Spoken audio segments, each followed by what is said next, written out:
Hi everyone, Dr. Remy from Pain Free and Fit and Posture Size. Today we've got a great lower back conditioning exercise for you known as the Farmer's Walk. Hope you enjoy it.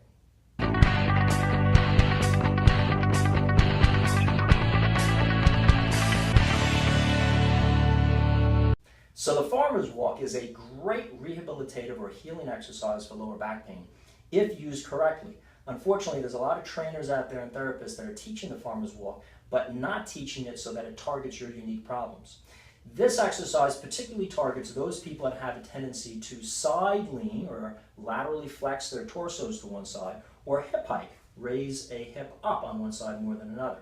Now, there are many people that have this problem. Anytime it's related to a situation where you're used to holding one leg more externally rotated than another, whether you're sitting like that, crossing legs, training with one foot slightly out, or it's related to a posture issue where you're used to sitting or sleeping to one side, or you're training because muscles have become stronger on one side versus another due to chronic lower back pain and the neurological dysfunction that's associated with it. If you haven't yet done so, you can find out if this lateral instability is part of your problem, and it's very common in all types of lower back pain. You could simply stand on one leg with the eyes open or eyes closed and see if one hip has a tendency to come up, or if you have a tendency to lean a little bit to one side when you first close your eyes. You'll notice that many people, when they close their eyes, they'll first lean into that standing leg. That's a sign that your torso likes to laterally flex. If at the same time you're holding the top of your hips, you close your eyes and balance, you'll notice one hip has a tendency to swing upwards. That's a sign of hip hiking. There's a lot of other corrections that you can use and you should use while doing farmer's walking. Those corrections are all based on your RPI, or reverse posture isometric. You can learn what that is, as well as what your neutral spine should be, that safe positioning of your spine for all exercise, including the farmer's walk, at either the Pain Free and Fit or the Posture Size websites. We have a free body analysis. Please learn what your mechanical issues are. Doing farmer's walks or any other exercise without knowing how to hold your position of your unique spinal posture mechanics, how to engage the proper muscles for your unique problems, you're only going to strengthen dysfunction.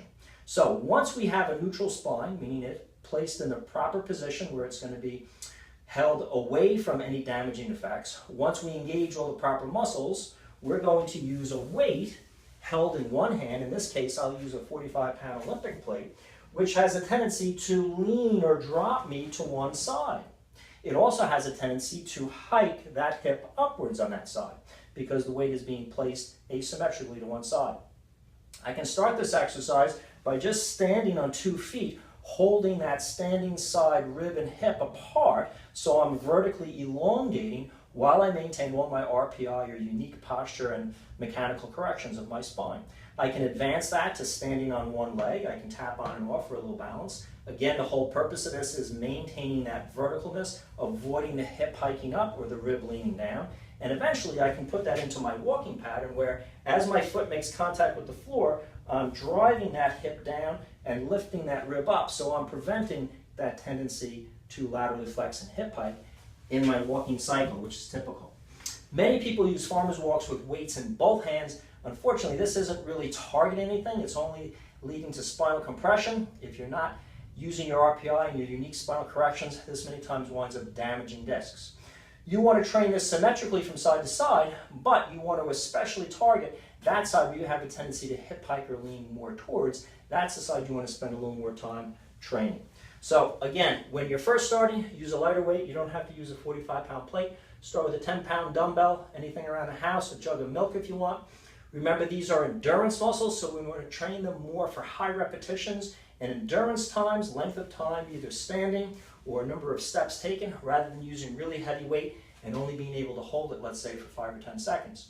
Although that's important, depending on your unique activities, your daily life, most people need to train the endurance of their spinal stabilizers, so we want to use a lighter weight, higher reps, longer periods of time where we do this. Hey, if you like this video and the Farmer's Walk series, give me a thumbs up below, help me share it with others. If you have any questions or comments, please leave them below. I'll do my best to get back to you. I hope this Farmer's Walk exercise helps you with your lower back conditioning and helping to avoid your lateral tilting and hip hiking tendencies to keep your lower back pain-free and fit.